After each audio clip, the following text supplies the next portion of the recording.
Bonjour à toutes et à tous, c'est Hermès, j'espère que vous allez bien. J'espère que vous avez passé un excellent week-end. Aujourd'hui, lundi de bande compte. Il y a quelques années, nous avons décidé que ce lundi serait une journée de solidarité et je participe à cette solidarité en vous proposant une toute petite vidéo sur la chaîne des rois du Bitcoin. On va parler Bitcoin, bien évidemment. Un arrachement haussier, beaucoup de vendeurs sous l'eau actuellement, des trades étaient prenables, je l'ai pas mal vu passer sur le Discord des rois du marché. J'en ai pris également un petit peu en retard, mais parfaitement prenable. Je vais vous en parler dans cette vidéo, on commence maintenant. Avant de commencer, je vous invite toujours à rejoindre des rois du marché. Les rois du marché ont beaucoup travaillé tout au long du week-end, beaucoup de partage sur ce Discord et je vous en remercie encore infiniment, de très grande qualité. Je prends toujours beaucoup de plaisir et je sais que vous êtes très nombreux à prendre beaucoup de plaisir à le regarder, malgré que vous soyez plutôt membre dormant. N'hésitez pas à partager, peut-être à intervenir sur le Discord, on est là pour vous aider et pour moi le premier, progresser. Je le dis, je le rappelle sur les vidéos des rois du Bitcoin, vous êtes mon inspiration. Vous trouverez également à l'intérieur une documentation sur le petit forum qui a été créé récemment par Géo, juste ici dans documentation au niveau du forum, vous avez toutes les docs de la stratégie et notamment d'autres documentations qu'on utilise au quotidien chez les rois du Bitcoin. Ici, quelques pages à découvrir pour trouver vous aussi votre propre style d'investissement ou de trading, que ce soit sur le court, moyen, long terme. On utilise des retracements de Fibonacci, des extensions de Fibonacci. L'objectif de cette stratégie de risk management est d'allier toute forme de stress. Côté Bitcoin, on avait tracé ce biseau ascendant, cet énorme canal ascendant, on avait confirmé vers le bas, peut-être un petit short qui était prenable, très serré. Nous avons réussi à faire le travail pour les boules, pour le coup plutôt les boules, pour venir en fait déloger tous les bears. Je vous avais dit aussi qu'il y avait une invalidation au-dessus des 28 300 $. Et c'est là où cette petite mèche prend tout son sens. Est-ce que dès lors, dites-le moi dans les commentaires, vous, Eliotistes, invalidez-vous votre plan bear? Est-ce qu'on remet tout à plat et on repart plutôt sur une magnifique VAC 5 étendue et on relance ce flux acheteur? Est-ce que vous pouvez éventuellement me le dire dans les commentaires? Ça m'intéresse beaucoup puisque j'avais noté personnellement une invalidation de plan bear si on venait à travailler juste une mèche suffit puisque ça annule des vagues baissières au-dessus des 20 300 $ et c'est exactement ce qu'on a observé dans la soirée de dimanche à aujourd'hui. Côté trading, on avait des petites choses qui étaient tout à fait prenables. Juste ici, je vais passer en 4 heures puisqu'actuellement je ne vois en fait aucune divergence baissière, que ce soit en DI, que ce soit en 4 heures, que ce soit en wiki, je ne vois strictement rien. C'est plutôt pool de mon côté, on avait déjà confirmé, on l'avait déjà dit vendredi et samedi, toutes les divergences haussières cachées, boule et qui a complètement été validée dans la journée d'hier par rapport à une bougie en daily. Donc pour moi, tout est boule, mais il nous manque quelque chose et je vais vous montrer ce qui nous manque. Côté trading, vous en avez plusieurs qui étaient à prendre. Celui-ci, il était prenable. Finalement, je ne l'avais pas pris puisque c'était pile pendant une journée de liquidité. Je n'aime pas trader pendant les journées de liquidité, 1 heure avant et 1 heure après les marchés. Néanmoins, il y en a un qui s'est positionné juste ici. Si on venait faire le wake-up check d'une précédente structure en W, daily un petit peu biaisé ou W 4 heures un petit peu biaisé, mais c'était complètement prenable et j'ai décidé de le prendre ici. Pourquoi? Parce qu'en fait, la journée de liquidité de vendredi 26 était plutôt mauvaise puisqu'on s'attendait au CPE Core qui était finalement au-dessus du consensus. Et qu'est-ce qu'on voit au niveau des marchés? C'est boule. Pourquoi c'est boule? Parce qu'en fait, apparemment, ils auraient trouvé un consensus à ce moment-là par rapport au plafond de la dette. Et aujourd'hui, ce n'est plus du conditionnel, aujourd'hui, c'est du présent. Nous avons trouvé un accord pour augmenter le plafond de la dette. Donc c'était plutôt une news extrêmement bonne, qui dit plafond de la dette relevé, qui dit ajout de liquidité. Donc si ça monte, c'est que c'est pas bear, c'est que c'est boule. Dès lors, on essaye de reconstruire une hiérarchie pour pouvoir prendre un long, ici tout simplement. Donc soit vous allez chercher une poche de liquidité complètement logique, qui n'est pas forcément prenable, parce que c'était difficile, c'était pas sûr qu'on vienne la chercher. Je l'ai pris personnellement avec un stop extrêmement serré. Donc les positions sont petites, sur ce type de trade, c'est 500 $. Pas plus, enfin 500 $ de gain, donc ça fait c'est vraiment 0,1, 0,2% du capital trading sur des leviers x90, x70, et il faut que ce soit très court. Je le rappelle, et d'ailleurs je pense que je vais faire un point d'honneur sur cette petite vidéo pour vous rappeler ça. On a tendance à faire des leviers par rapport à un risk management en fonction que ce soit du 1%, 2%, 3%, bien sûr en gérant notre risque, donc la capacité maximale qu'on est prêt à perdre sur ce trade. Par exemple, ça peut être 250 $ si on a un capital de 100 000 $, ou ça peut très bien être 50 $ si on a un capital de 10 000 $. Vous comprenez un petit peu l'idée. L'objectif, c'est de le reproduire un maximum de fois, toujours dans la tendance, avec les confirmations qui nous ressemblent et que nous utilisons tout simplement, et qui nous ressemblent nous, et c'est des choses qui sont extrêmement personnelles. Néanmoins, il faut que ce trade, plus le levier est gros, plus il coûte cher. Donc plus les leviers sont importants, plus le trade doit être petit en termes de timing. Donc on prend généralement ces fameuses accélérations. Vous avez donc la confirmation. La confirmation, je l'ai eu ici, moi. En fait, c'était ça la confirmation pour moi. Ok, confirmation, acceptation, et je prends l'accélération. Et il y a eu l'accélération, enfin. Hein, c'est ce qu'on attendait depuis plusieurs jours, et on n'avait même pas eu un bon CPE pour l'avoir. Donc j'ai pris toute cette accélération.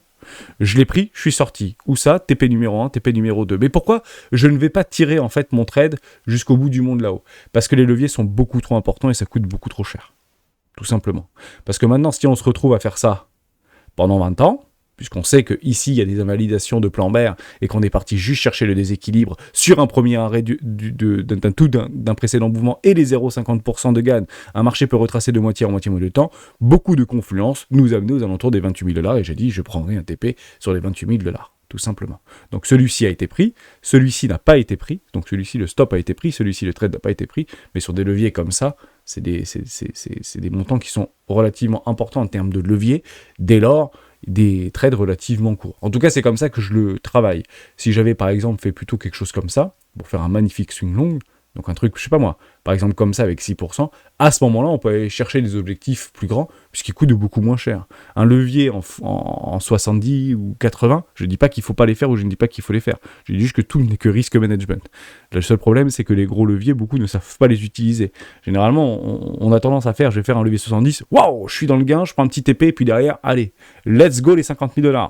Ouais, mais regardez le prix au niveau des fundings vis-à-vis de votre trade, honnêtement, c'est cher. C'est extrêmement cher et ça vous grappille et ça vous grignote tout votre capital, en tout cas tout le capital de la position. Donc faites attention à ça, sauf si vous êtes membre très expérimenté et vous tradez avec plusieurs millions de $, à ce moment-là vous paierez très peu de frais, mais pour les VIP 1 ou les VIP 2, les frais sont relativement, taker-maker sont relativement importants, et surtout les frais, ce qu'on appelle des frais de funding, donc les frais de financement. Bien que Bybit propose des fundings négatifs, ou en tout cas des frais de financement négatifs, et à ce titre d'ailleurs, vous avez actuellement 25 $ offerts sur les contrats futurs, vous avez le lien dans la description, vous pouvez en fait récupérer aussi une vingtaine de dollars supplémentaires assez facilement, donc ça, des petits coupons, que ce soit sur les dérivatifs pour avoir un peu moins de frais, entre guillemets, on rembourser les frais. Et moi, de mon côté, je vous double littéralement le bonus de 25 $. Pour ce faire, il faut juste faire un dépôt de 100 $ pour les nouveaux inscrits et remplir le petit Google Doc que je vous remettrai dans la description. Ça, c'est côté Bybit et côté Swissborg, toujours la même chose. Jusqu'à la fin du mois de juin, je vous garantis 25 $, en CHSB directement sur votre compte Swissborg si vous passez par mon lien d'affiliation. Voilà, donc j'avais décidé, tout au long du mois de mai et du mois de juin, de vous offrir 5 000 $ ou de vous reverser 5 000 $ de tout ce que j'ai pu recevoir en termes d'affiliation, en termes de bonus, en termes de tout ce que vous voulez, tout au long de l'année 2023, depuis le début de l'année 2023, et ben je vous les redistribue en très grande partie, et j'espère que ça vous plaît pour les 100 prochains inscrits, tout simplement. Voilà, j'espère que j'ai été clair par rapport à ça. Donc on savait que ça allait commencer un petit peu à travailler aux alentours des 28 000 $. Je préfère tout simplement sortir de mon trade, ni plus ni moins. Je pense qu'il faut prendre toujours ce que le marché nous donne. Est-ce que ça veut dire que ça y est, ça va s'arrêter, que ça va tomber? Non, pas du tout, mais en tout cas c'est un bon endroit pour que les vendeurs puissent reprendre la main et pourquoi pas initier un nouveau flux vendeur, hein, tout simplement. Donc actuellement c'est plutôt haussier, je suis très heureux de l'observer, mais pas plus de choses à dire. Voilà, j'avais exactement les mêmes confirmations, les mêmes... C'est exactement pareil finalement, oui, je suis la tendance, j'en ai pas, vous avez dit que je prendrais le prochain train, le prochain train a été pris, tout simplement, et la bonne confirmation, si j'avais pas eu celui-là, pour être tout à fait honnête avec vous, j'aurais vraiment pris celui-là, voilà. Pourquoi celui-ci était très important, je vais vous le mettre en rouge, parce que ça c'est en fait des choses qui sont pas, si on est bear, c'est bear, on n'a pas à aller chercher ici en fait, puisqu'on est déjà parti chercher avec cette mèche, vous voyez, avec cette mèche-là, on est parti chercher le déséquilibre, donc si c'est vraiment bear, ça sert à rien de repartir là. Si on repart en haut, c'est bien pour accélérer à un moment donné. Donc il était parfaitement prenable aussi ce trade juste là. Et on a pile clôturé une bougie en 4 heures d'acceptation. Donc la belle confirmation, on a fait l'acceptation. Boum, nouvelle confirmation. Le trade était prenable parfaitement ici. Jamais été inquiété. Et puis derrière, chlouk, ça part déséquilibre. Et on vient chercher le dernier déséquilibre bien plus haut, même les invalidations. Le trade a été pris. Je sais que vous êtes très nombreux à avoir pris celui-là. Et je vous en félicite. Et beaucoup de bears aussi, hein, qui étaient sur une zone de vente court terme, donc tout à fait logique. Généralement, on utilise finalement, on s'utilise mutuellement nos actions pour prendre des TP ou pour prendre des longues ou des shorts, et on arrive souvent à se retrouver. Donc nous, on prend des TP quand vous arrivez directement pour nous mettre un coup sur la tête, mais oui, vous achetez pour vendre, hein, bien évidemment. Donc ça permet tout simplement de faire monter assez fortement les fundings, et assez fortement d'ailleurs les open interest, qui sont toujours en hausse. Et il y a un truc qui m'a chagriné, donc pour ce que je vois actuellement, on a à peu près liquidé 100 millions de bears, c'est pas si énorme que ça. Je pense qu'on peut continuer à accélérer, hein, je ne me l'exclus absolument pas. Par contre, il y a juste un truc qui me dérangeait, et c'est ce que j'osais en fait partager. Et c'est d'ailleurs pour ça que ça m'a conforté à prendre ce trade-là. Pourquoi ? Parce que les grosses whales n'achetaient pas. Vous voyez ici, là, les fameux 1 million, 10 millions, José en avait discuté avec quelques membres du Discord, encore hier dans la matinée, me semble-t-il. On voyait que ça s'appréciait, mais les grosses whales n'achetaient pas. Et je vous ai dit, faites attention, hein, soyez vigilants, puisque généralement, quand les whales se retirent, vous voyez ici, ça monte, ça s'appréciait, et ici, les big whales se retiraient, les big boys se retiraient, bah c'est jamais bon signe. C'est jamais bon signe, pour être tout à fait honnête avec vous. Néanmoins, on avait les 100 000, 1 million qui continuent à pousser, et qui ont très fortement poussé. Alors, est-ce que c'est côté asiatique ? Est-ce que c'est par rapport aux news ? Est-ce que c'est par buy the rumor, sell the news ? Tout ce qu'on peut imaginer. En fait, ce qu'on pouvait jouer ici, c'est que généralement, ils sont à l'unisson, les deux là. Hein, les deux confrères, ils sont à l'unisson, les baleineaux et les baleines, les baleinis et les baleineaux, ils sont généralement à l'unisson. Donc, on aurait pu peut-être imaginer une espèce d'augmentation assez franche au niveau des baleines. Ben, c'est clairement pas ce qui s'est passé, c'est plutôt les petits portefeuilles qui se sont réveillés en fin de course. Et généralement, au moment où on commence à accélérer au niveau des plus petits portefeuilles, et ben c'est là où on arrive sur des objectifs évidemment de prise de profit, donc faites attention à ça. Si vous n'avez pas encore pris de profit, ce serait peut-être dommage, bien évidemment, si vous êtes sur du trading court terme ici, hein, c'est toujours la même chose, je vous partage juste mon expérience, ce n'est aucunement un conseil en investissement, ni même une préconisation, mais il faut vraiment comprendre ça au niveau du risque management et du risque et récompense. Plus les leviers sont importants et plus votre trading est très court terme. Voilà, et c'est pour ça généralement, on a toujours cette première émotion pour dire « Ok, je peux me positionner, en tout cas j'y réfléchis, je me mets en action. » Derrière, confirmation, acceptation, et j'attrape l'accélération. Et ceci le confirme tout simplement. Hop, et je suis sorti, et c'est parfait. Voilà, j'ai pas plus de choses à dire par rapport à tout ça. On va juste faire un tout petit peu d'Ishimoku Kinkoyo, mais juste avant, c'est ceci qui m'intéressait par rapport au gap CME. Un nouveau gap s'est positionné, donc c'est jouable, hein, je ne dis pas du tout le contraire. Voilà, vous avez un nouveau gap qui s'est positionné pour les 27 000 $. Est-ce qu'on va le combler dans la journée ? Est-ce qu'on va le combler demain ? Puisque aujourd'hui, Wall Street est fermé. Hein. Pour information, hein, c'est le Commémorial Day, une journée de commémoration. Donc Wall Street ne sera pas ouvert aujourd'hui, donc on peut continuer à faire à peu près ce qu'on veut sur ce marché. Mais il y a un magnifique gap qui s'est ouvert au niveau du CME. Ce matin, tout simplement. Est-ce qu'on va combler celui-ci ? Est-ce qu'on va aller beaucoup plus haut, etc. Je pense que mon terminal, pour moi, en tout cas, je prendrai mes gros profits au niveau de mon gros long que j'ai pris en swing depuis plusieurs mois maintenant, j'ai presque envie de dire plusieurs mois, et ben il sera clôturé en très grande partie à près de 90% sur les 35-36 000 $. D'ailleurs, je les mets en limite, hein, je les market pas. Donc comme ça, moi, mon trade d'hier, il a été validé dans la nuit, je n'étais pas devant les écrans, et ben, je suis très content de m'en apercevoir ce matin, ben, c'est juste formidable, tout simplement. Côté Ishimoku Kinkoyo, on voit des choses extrêmement pertinentes, elles sont juste ici, je vais tout effacer. Vous avez en fait ici en daily, on vient de récupérer Tenkan Kijun, c'est plutôt intéressant à observer, et si on veut un vrai signal boule en daily, ce serait éventuellement d'aller chercher, de clôturer, d'accepter au-dessus des 28 000 $, puisque là, on aurait remis toutes les pendules à l'heure. On est un petit peu en train de travailler au-dessus de cette bougie-là, c'est difficile de les passer, vous savez, de transpercer ces bougies parce que chic ou span, boum, vous voyez que ça bloque. Ah, mais pourquoi ça bloque ? Oui, parce que il faut la transpercer cette bougie, et il faut sacrément de la chance.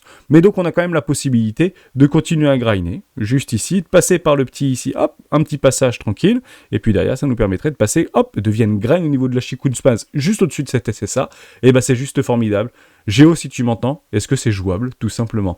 C'est jouable, oui, en daily, donc on attendra bien sûr, continuer, on est toujours un petit peu dans la neutralité ici en daily. En 4 heures, on voit complètement autre chose, des choses plutôt intéressantes, puisque tout est boule actuellement en 4 heures. Le nuage est de nouveau boule, on a tout transpercé, on est passé, on a arraché, vous voyez ici, on n'est pas passé là, hein. On est vraiment passé là-dedans, dans ce tout petit twist au niveau du nuage. C'est juste formidable, tout est boule en 1 heure, tout est boule en 4 heures au niveau des Ishimoku Kinkoyo, mais ça bloque.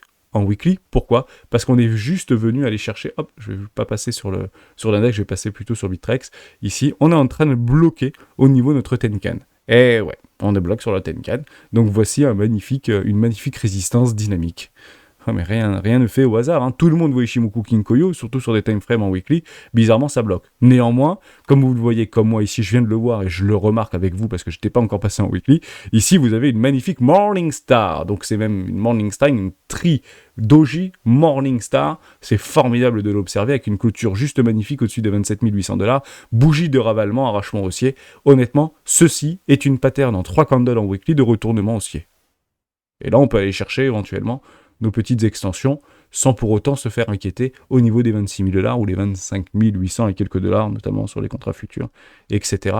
Ça, c'est une magnifique bougie. D'ailleurs, on avait exactement les mêmes Morningstar. Juste là, on les avait déjà. Voilà, juste ici, on avait une belle petite Tree Candle Morningstar avec un arrachement haussier et votre divergence qui a été fabriquée juste ici, confirmée, pardon, juste là au niveau de la divergence haussière cachée par rapport à cette magnifique clôture en daily. Bon, bah c'est plutôt agréable à observer. Je suis assez content que ça aille dans le bon sens. Parfois, on peut éventuellement pas comprendre pourquoi Hermès t'es haussier alors que tout est bear, on est en train de crever au niveau des supports. Oui, parce que généralement, on achète les supports et je suis toujours les tendances de fond. Donc, ça peut ne pas tout le temps marcher, mais je préfère rester dans la tendance, ni plus ni moins. Je vous parle de deux petites choses. Deux petites choses extrêmement importantes, extrêmement intéressantes, qui sont très simplement ceci. Twitter. C'est Michael Saylor qui nous le propose, qui nous l'a proposé, je crois, hier ou avant-hier, le 27 mai, donc c'était avant-hier. Exigez-vous qu'un candidat à la présidentielle soutienne votre droit à Bitcoin avant de pouvoir gagner votre vote. Waouh, 83% oui.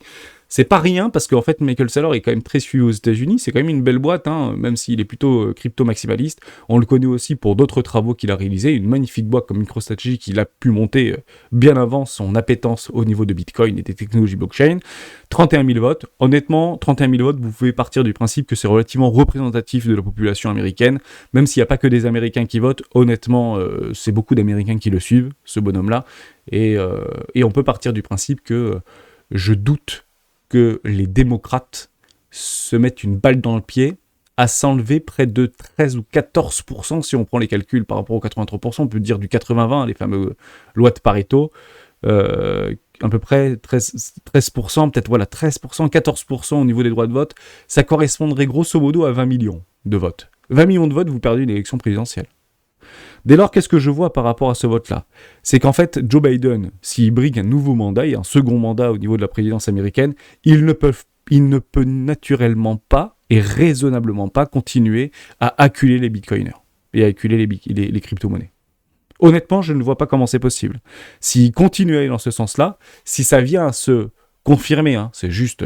Encore une fois, un sondage, et on sait à quel point les sondages dans la politique, on s'en fiche un peu, vous comprenez un peu l'idée, mais si ça tendait à être vrai, s'il y avait le moindre doute que ceci puisse se passer, vous allez logiquement, naturellement, entre maintenant et 1 an avant les élections présidentielles, commencer à avoir une forme de, peut-être nonchalance, pas forcément une réelle direction au niveau des crypto-monnaies, etc., mais grosso modo, à minimum, ils vont nous laisser tranquilles.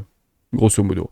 Vous allez voir que Gary Gensler va nous laisser tranquille, que Joe Biden va arrêter de dire des choses sur Bitcoin, sur machin, sur trucs, sur la finance, et en fait, vous remarquez assez facilement que 1 an avant les élections présidentielles aux États-Unis, on parle plus de finance, on parle plus d'économie, on parle plus de tout ça. On parle que tout va bien dans le meilleur des mondes et on fait beaucoup de promesses. Et je pense qu'en fait, il ne va pas forcément faire des promesses aux Bitcoiners, mais je pense qu'il va tout simplement ne plus en parler. Voilà. Donc, est-ce que ça va, oui ou non, plutôt avantager les républicains ou Kennedy ou autre chose, honnêtement j'en ai pas la moindre idée. Mais en fait on va plutôt avoir le champ libre, on sera plutôt tranquille à partir de novembre 2023, à 1 an des élections pour novembre 2024. Je voulais juste vous dire ça, puisque c'est quelque chose dès maintenant qu'on peut s'en préparer.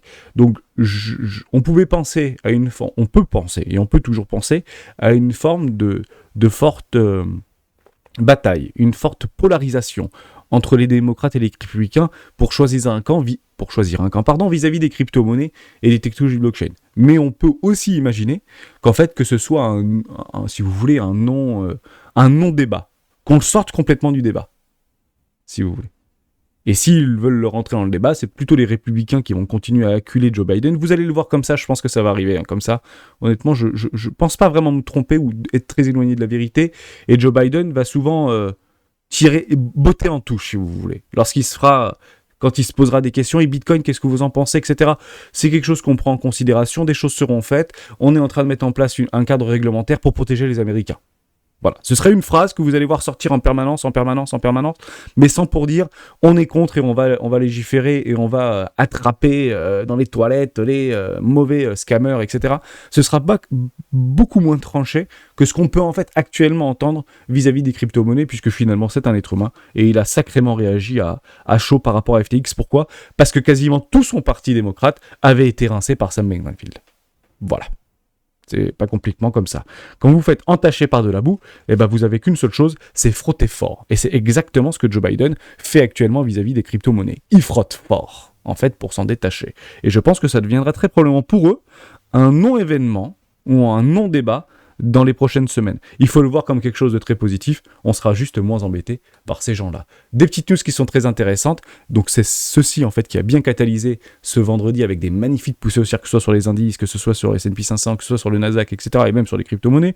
Crypto Total un petit peu moins, on attend juste, et je vais vous dire ce qu'on attend tout simplement sur nos crypto Total préférés, c'est juste du bon sens, un accord trouvé pour relever le plafond de la tête, c'est formidable. Ça doit quand même passer au niveau de la Chambre des représentants. On sera extrêmement vigilant. Je vous dis juste ça, puisque ça a pas mal tourné pendant tout le week-end, et on finira la vidéo là-dessus. J'espère que j'aurai pas été encore une fois trop long. La blockchain est inéluctable, elle va transformer la finance. Ça, c'était en 2019.